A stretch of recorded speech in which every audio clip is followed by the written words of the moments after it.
What's going on, everybody out there in Badger Nation? As long-term listeners of the show know, we very rarely have guests on the show. I think maybe we've only had 3 or 4 guests on the show. So this is a special episode. I'm really delighted to share with you a topic that I know will be really useful to our audience. It's someone that I've gotten to know over the last few weeks, and I think he's a pretty darn good stand-up gentleman. So I'm excited to introduce you to Kevin from Maximizing E-commerce, the podcast. Kevin, how are you doing today? Michael, thank you so much for having me. I'm super honored to be here. This is a lot of fun. It's been great getting to know you. You're very giving with the information that you give out there and very helpful. And so, my goal here is just to do the same. Yes. Awesome. And I know that our audience will really enjoy that. So thank you for that. And the topic that we're going to be talking about is this beautiful word, internationalization of Right. your PPC campaigns. Mm-hmm. And I think this is something that makes so much sense, especially with, and we're recording this on April 7th right now, in the middle, hopefully the middle of coronavirus. Hopefully it's not just getting started at April hopefully 7th. Towards the tail end of it. Yes, right. Hopefully at the tail end of coronavirus. And the reason what spurred on the show is you and I were talking, and you said something very interesting on how there were certain days where you sell in multiple countries, and you mentioned in some days during this event you were seeing different levels of performance than you do normally in certain countries. And I thought that was so interesting, and a topic that I've managed campaigns in all different countries, but from the business owner's perspective, I thought it was going to be a really great episode as you share some of that here.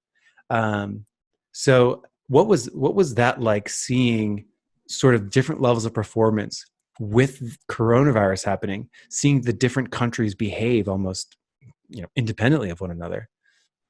Yeah, great question. So it's one of those things that, as I was building my business, I was trying to, add on little things, and I just came to realize selling internationally in Amazon was one of the easiest tools I had in my toolbox, because I already understood Amazon. And so I just needed to understand maybe some slight intricacies to get into that country. And then once I got up and running, it kind of became, I looked at it because I used to work in insurance. I kind of looked at it as an insurance policy on my business because I had mitigated some of my risk. And, we've seen a lot of the changes that Amazon's been making here the last few weeks. And I get it.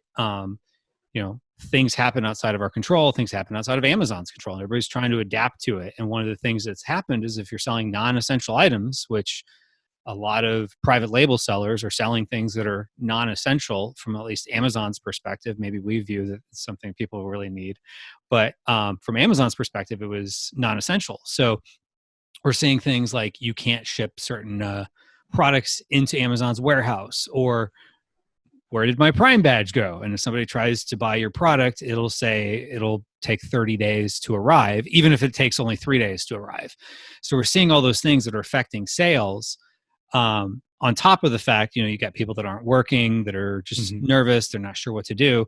Whereas I think some of the same challenges are happening, like Canada and the UK and other countries and all over Europe. They're all pretty much locked down the same way we are.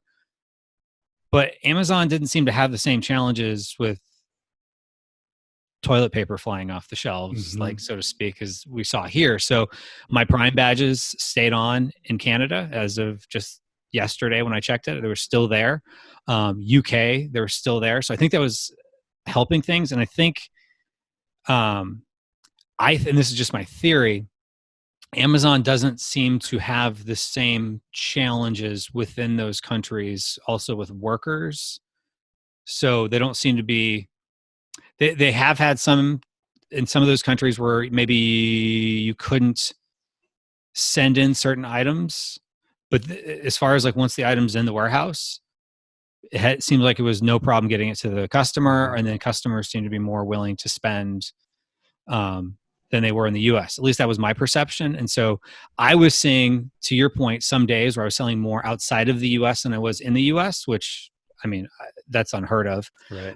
Because during the regular time period, we'll call it, I was seeing 30 to 35% of my sales in the US I would see outside of the US. Mm-hmm. Whereas I would just looked at it the other day, and in a 15-day window, it was 68% of my sales in the US. I saw an additional 68% outside of the US. So that's quite the difference there. And so that makes up for a lot of the sales that I was seeing a dip on. And so, and this is not just me, I was talking to someone else who he was doing about 15% of his sales in the US he would see in Canada. Mm-hmm. He said lately it's been about half. Mm. And so it's one of those things that, you know, for those of us who are selling in international marketplaces, and everyone's story could be a little different, but it seems like there's a lot of us where we're seeing, okay, it really was beneficial to be there. And even if someone stayed steady, strong at 15% of their sales or something like that in another country, wouldn't they rather have those 15% of sales than not have them, especially if their US sales are, you know, dipping down whatever percentage they are, if they are dipping down. So it's one of those things. It truly has shown selling internationally is a great insurance policy. It was kind of a long-winded answer there to your question. No, that was great. It's really interesting to think of it. I've never thought of it that way. I mean, it makes total sense as you explain it. The way that I viewed it historically, and I'm sure the way that a lot of people have viewed it historically, and maybe as you speak with people, like maybe they see it this way too. A lot of times I feel like people view going international on Amazon as almost like something you get to like later, like let me maximize my US and then I'll worry about other countries. And then even then I'll go like, you know, a few, maybe one or two at a time. I'm like not in any big rush. And do you find that is the way that people approach going international on Amazon? And do you think that is the right approach? I mean, should people be, you know, launching both, you know, almost close to as simultaneously as they can? Hey, you're selling in the US. Why not also sell in Canada and, you know, the next place and the next place? You know, so I'm curious on your thoughts on that, how you've seen people approach it, and if you agree with that approach. Yeah, that's a great question. And I've gotten to this debate with a lot of people on this. Now, I personally, I had one active product and a handful that were in the pipeline when I launched into Canada. And that was the first place I went. And then I went to Europe after that. And as far as, you know, should you wait until longer? I know a lot of people think like, oh yeah, just maximize your sales in the US. Well, here's the thing. We have time. You know, a lot of times we think of it as, you know, the time return on investment of time, but there's also the function of, you know, time's going to pass as, you know, time goes on, so to speak. So it basically said another way, in a year from now, it's going to be a year from now. And there's going to have been 365 days, you know, between now and a year from now. And so what we can do to get the most out of those 365 days is the way I've always looked at it. And, you know, if you get, you know, 10% of your sales in another country, then you're maximizing an extra 10% return on time. And oftentimes you're not necessarily even having to order more inventory. You could theoretically just have less inventory in the US and have more and have some inventory in Canada, for example, or some inventory in the UK. So now you're selling through it faster. So that's another way to look at it there too. And then, I can't take credit for coming up with this on my own, but in a mastermind I was in, someone recently brought this one up where he was talking about how, let's say he has 3 different places where he's getting about 10 to 15% of his Amazon.com sales somewhere else. Now he's mitigated his risk by a third. I was like, that's genius. I never thought of it that way. And here I've been doing it all this time and so proud of myself for doing it. But the way he phrased it, I thought was even better, is that you just created 1/3 of a buffer. And then also too, if things go well, hopefully things are continuing to go well in the long term, because, you know, history tells us what goes down comes back up. So during the upswings, now you're just getting more money to return back to you that you can invest into other parts of your business whether it be maybe going more aggressively on PPC or outsourcing something to someone, or if there's another product you wanted to try out. All those things cost money, and so this additional cash flow from international, I look at it, and at least in my personal history, it's what has helped me do some of the things I've done in my business to grow it. And so it's almost like you put in a little bit of gas on a fire when you're selling internationally. I dig it. So it's almost like there's an opportunity cost of not doing it. Absolutely. And I think that's so. In terms of starting with some mindset and just sort of how to think about this, Mm-hmm. I'm totally on board. And I know that we have a couple different people that listen to the show. We have solopreneurs, we have brand leaders at larger brands, Mm-hmm. and we have Amazon marketing professionals. And for solopreneurs and the business leaders, I think we've made a really strong case there. For consultants, people that are helping people manage their Amazon PPC, we're going to get into some details about that. But if someone is just managing US PPC for a client, my sort of advice for them is it's incredibly important to be valuable to your customers and Right. delight them. A lot of clients can fall into the thinking of, what have you done for me lately? Mm-hmm. And it's like, let's say you show up with their US campaigns and you're absolutely crushing it because you listen to the show and you get all your good PPC tips, of course. And then, months go by, customer might be thinking, well, what have you done for me lately? Suggesting something like this, hey, have you thought about going international? It could sort of help with all of these things that we've listed. Mm-hmm. That's a really great way to be valuable to our clients. And I just wanted to sort of mention that for anyone listening who is working with clients, this is a fantastic way for you to be valuable to your customers. So helping them raise their awareness on something like this sounds like a no-brainer to me. So that mindset piece and understanding why this is important, totally on board. As we get into some more specifics of doing this and sort of approaching it from a PPC perspective and sort of Mm-hmm. approaching it from sort of nuts and bolts perspective, when we're entering a new marketplace, whether it be a consultant helping one of their clients think about the PPC, or a brand leader going to their boss, talking to them about going international, what kinds of considerations, decision-making process do you first need to evaluate when you're making this move? Gotcha. I think one of the big things to remember is that there are hurdles you have to jump through. And I think that's where a lot of times people are like, oh, whoa, that's going to be a lot of work. And then there's the mentality sometimes of, well, if I'm doing X amount of time for Amazon in the US, I'm going to be doing the same amount for another country. Right. If I'm not doing as much sales, then it's not worth it. Well, what I've come to find is really what it is once you jump through those hoops initially, a few forms you have to fill out and adding the listings, whatever, the other steps you have to do, I should say. After that, you get yourself up and running, you get yourself launched. You tend to find it's not as difficult to manage because if you don't have as much sales, you don't have as much data. Mm-hmm. So you're not having to go in and check on it as often. And so the thing I would say to consider is and this is probably something that would be especially for, well, I guess solopreneurs and brand owners could relate to this. If you're not offering your product in another international marketplace and similar products are selling there, someone, as we're talking here, is going on Amazon.ca or .co.uk or some other marketplace. They're typing in a keyword, looking for the product. They would have bought your product, but they didn't. They bought your competitor because your competitor did the steps to get up and running. So your competitor is stealing your potential sales because you're not there, is one way to look at it. Mm-hmm. And so oftentimes I find when people realize like, okay, it's not all that hard to do.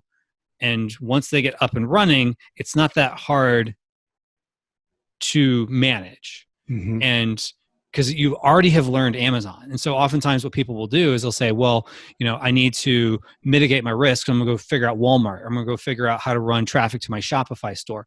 Those are completely different animals, different rules, different ways of, how things work. In Seller Central, it truly is a drop down to take you from one country to another. And for the most part, the only real difference is the money symbol's different. Mm-hmm. And speaking about that, as you as the owner of the brand, how are you thinking about money in those different areas? In the sense of, how are you determining your target ACOSs? Did you have different target ACOSs for different marketplaces? Would you make that recommendation? Did you experience different CPCs and sort of starting with that king metric, ACOS, did things like shipping internationally, tariffs, VAT, things like that we don't have in the US, did those factor in to ACOS for you? Great question. And so really what it comes down to is you got to know your margins. And so your margins are going to be a little bit different in one country than they will be to the other. So just to use the example of, our two friends that also speak English, Canada and the UK. Yeah. So Canada operates very similarly to the US in the sense that they add sales tax on top. And now there, it's called GST, HST, goods and services tax, and harmonized sales tax.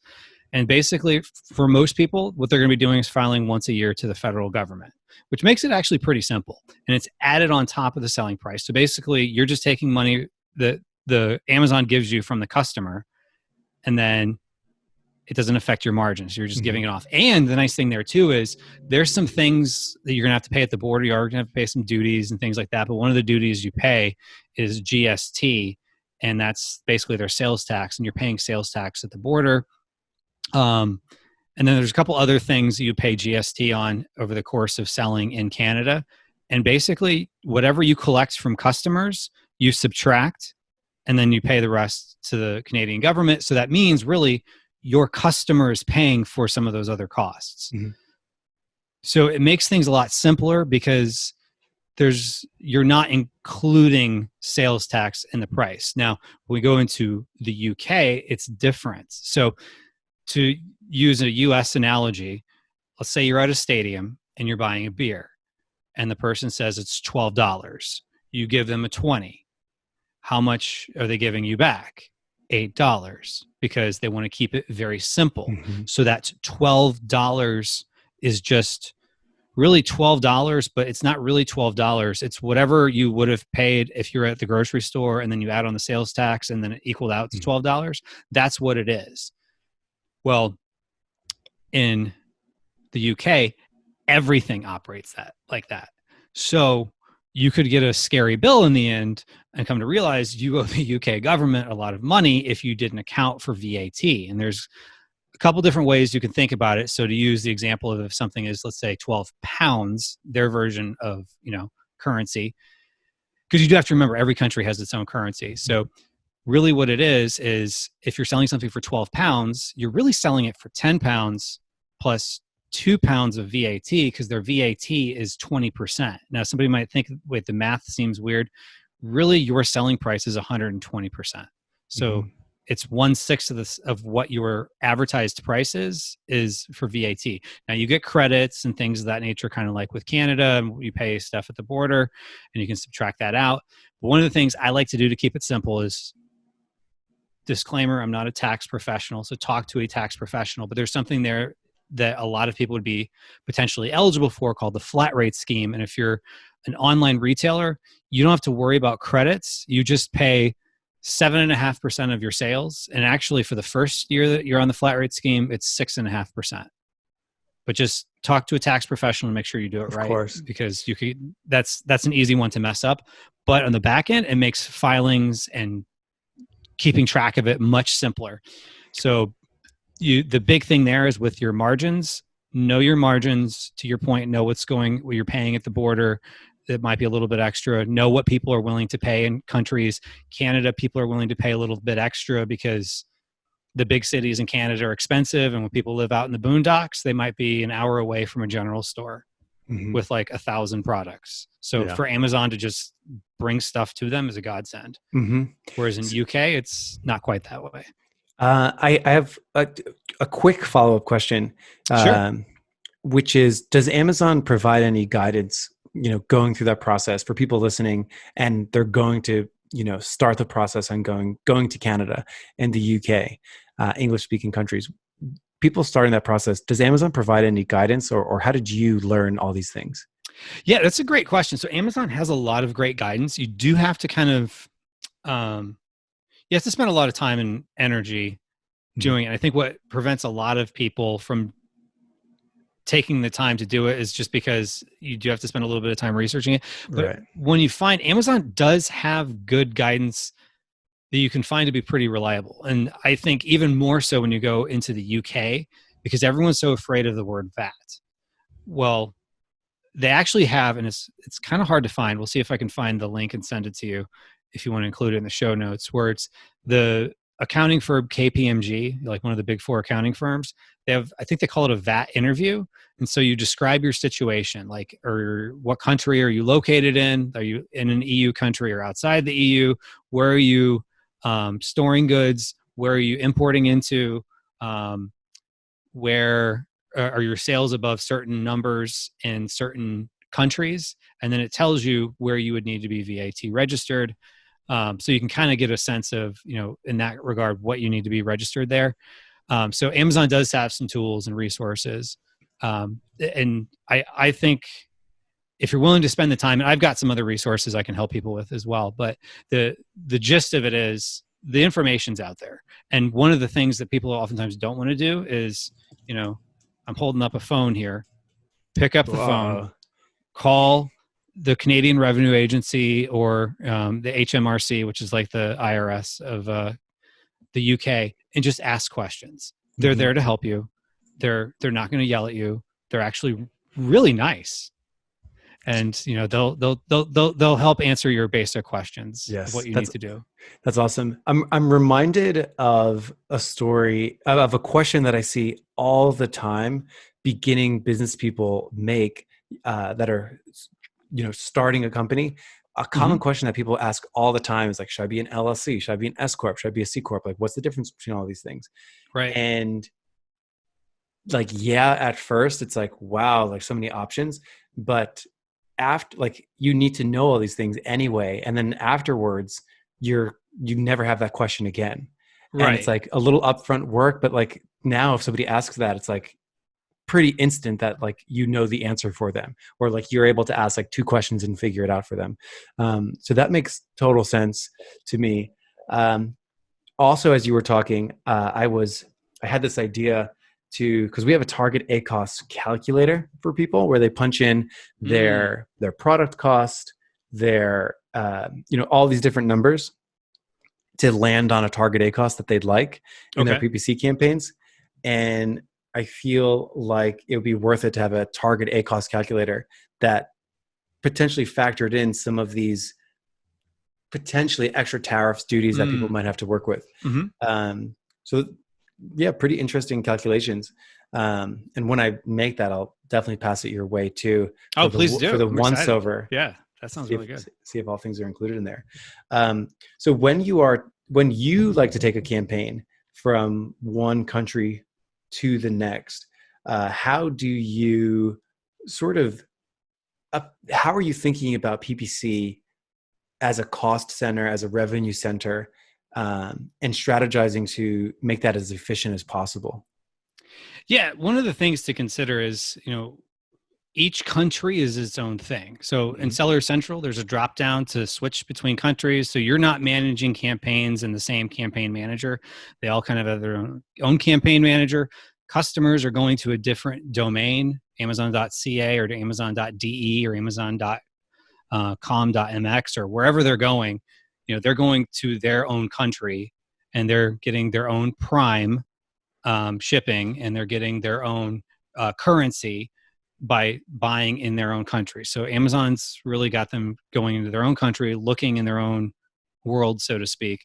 And so the competition dynamics are different, and everything is just different in each country. And so what I like to do is to start off with is in that country to test those waters out. I'll run, an auto campaign. And then if it's a product that I'm selling in the US, which I always start in the US and then go into another country. But if it's a product that I'm selling in the US and it's an English speaking marketplace, I'll take from like a bulk upload report or some search term report or some report. We'll get the search terms that either are working, or I might just try all of them, and then test them out in that country. And then what I'll also do over time is start taking the auto keywords that are getting sales and putting them into the manual campaigns, just like you do in the US. But you start finding, depending on your product, and more so in Europe than you would see in Canada, people sometimes use different words to describe. And so sometimes their intent is a little different with certain words as well. So you got to be aware of that. And then you could also do, and this tends to work a little bit better in Europe, and you can also do this with foreign language marketplaces as well, where you take, let's say, whatever your favorite reverse ASIN tool is. Mm-hmm. So you just look up, whether it's, Sonar by Celix or Helium 10 or whatever you like to use. You look up similar products to yours, see what keywords they're ranking for, and then you take those, and those could either be, their own campaign, or you just add them with your existing campaigns, or however you like to manage that. But I would suggest those starting a little bit lower, especially in foreign language marketplaces, because you may not, unless you fluently speak German, you're not going to get all the gist of what all those words are, even if you try to translate them in Google Translate. Right. A lot of good tips right there. And then in terms of, so I have my own approach as to how my time gets split between managing, other country PPC campaigns. And I'm curious how you like to think about that. Like, once it's up and running, how do you like to split your time between managing your campaigns in all these different countries? Because I'll tell you what a lot of people do is, their Canada PPC probably has cobwebs, and like they don't even know what's going on in there, and they just sort of set it, and they spend 99.9% of their time in the US, maybe 99.9999% in the US, and don't even think about these other countries. What have you found that's helpful for you to sort of navigate that? Yeah, great question. So the way I like to look at it is, at the end of the day, you really have, for most reports in Amazon, about a 2-month window to look at. So if you're optimizing, let's say I just once every 2 months, I go in and I check Canada, and that probably might be proportional to if I was checking the US once a week, for example, because you're talking about an 8-9 week window versus a 1 week window. So if you're getting about 10 to 15% of the sales, the math is about similar. Mm-hmm. So I would say just look at it, and you don't have to go through it as fine tooth either, because, if you think about it in the US, if you eke out another, point or two, that's a lot more than in Canada if you eked out a point or two. So it's one of those things, like, you don't want to go crazy on, time, but at the same time too, you don't want to all of a sudden look at a report and be like, oh my gosh, how am I getting so many impressions for this word, which is just eating into clicks. No one's buying. Yep. And if I had just spent the time, I would have caught that. And I've been caught with my proverbial pants down before on something like that, where I didn't check as often as maybe I should have. And all of a sudden I regret, and I think about relation to what I could have bought maybe with that money, or invested with that money, what it could have been. But I would say overall, the risk is pretty low, especially once you get up and running, that there's usually not huge algorithmic changes in these other countries, and there's not people coming in and like all of a sudden you got 20 new competitors the next day. It generally tends to be one of those things where you don't have to go as often, but you still should go in and check your campaigns, because you could be, and I've been in that situation, regretting it later. Right. I can, for sure. It's like a PPC campaign is like a ship, and if you veer off course, if the winds, you can catch it right away, or it can completely veer off Hmm. course. So that's awesome. I always like to look at things like very as quantitative as I can. So it's like, well, if you're spending 25% of your budget in Canada, then it'll probably only deserves 25% of your attention of what you're Hmm. doing in the US. Um, so this is awesome. I think I have some really good takeaways. Number one, like, should you be selling internationally?